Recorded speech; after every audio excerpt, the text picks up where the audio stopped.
In 1979, the World-Class Championship Wrestling Company, WCCW, is owned by retired professional wrestler Fritz von Erich, who once dreamed of winning the NWA World's Heavyweight Championship. Fritz has 5 sons with his wife Doris, from oldest to youngest, Jack Jr., who died as a child, Kevin and David, who both wrestle in WCCW, Kerry, an aspiring discus thrower, and Mike, an aspiring musician. Kevin, the current Texas heavyweight champion, starts a relationship with a woman named Pam and tells her about the Von Erich curse that killed Jack Jr. as a child, supposedly brought on by Fritz changing his last name from Adkisson to his mother's, whose family had suffered constant tragedy. Kevin wins a non-title match against NWA World Heavyweight Champion Harley Race by disqualification, putting himself in the lead to challenge for the title. However, Fritz is disappointed that Kevin took a long time to get up after taking a vertical suplex directly on concrete, but is delighted by David displaying a natural talent for showmanship while cutting a promo. The 1980 Summer Olympics boycott dashes Kerry's hopes of competition, and he moves back home where Fritz presses him to also become wrestler. By 1983, Kevin, Kerry, and David defeat the Fabulous Freebirds to win the 6-man tag team championship, and Fritz volunteers David over Kevin to fight current NWA World Heavyweight Champion Ric Flair. Kevin and Pam get married, and he reveals at the wedding to an ill David that he will soon be a father. A week before his match against Flair, David dies of enteritis while touring in Japan.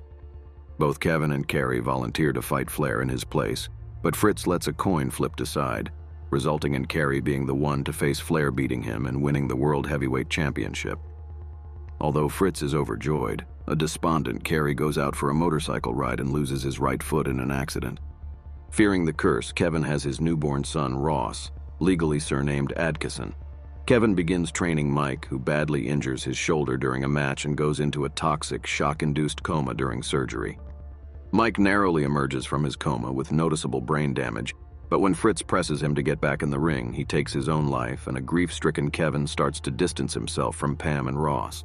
He nonetheless fights Flair for the NWA World Heavyweight Championship, but is disqualified when he ignores the referee and grapples Flair with the signature Von Erich Iron Claw move for too long. Kerry returns to wrestling with a new prosthetic foot and works for the World Wrestling Federation, now dwarfing WCCW in popularity, where he wins the Intercontinental Championship, while Fritz gives Kevin the task of running the WCCW as he focuses on life with Pam, Ross, and newest son Marshall.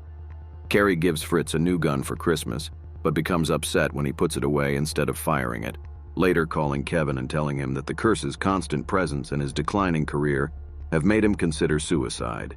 He hangs up before Kevin can learn his location. After calling Fritz for help, but receiving none, Kevin arrives at Fritz's house the next morning just in time to hear Kerry commit suicide with the gun and nearly strangles Fritz to death in a fit of rage. Sitting with his brother's body, Kevin has a vision of his brothers in the afterlife. Kerry leaves behind the coin that decided he would face Flair and reunites with Mike, now free to purpose his musical dreams. David wearing the world title belt he had been chasing in life, and Jack Jr., whom he meets for the first time since being a toddler.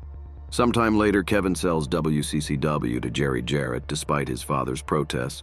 Doris gives up her housewife duties for her hobby of painting, and Pam becomes pregnant again. Kevin weeps while watching his sons play football, telling them he misses having brothers. They promise to be brothers to him, and he gets up and plays with them.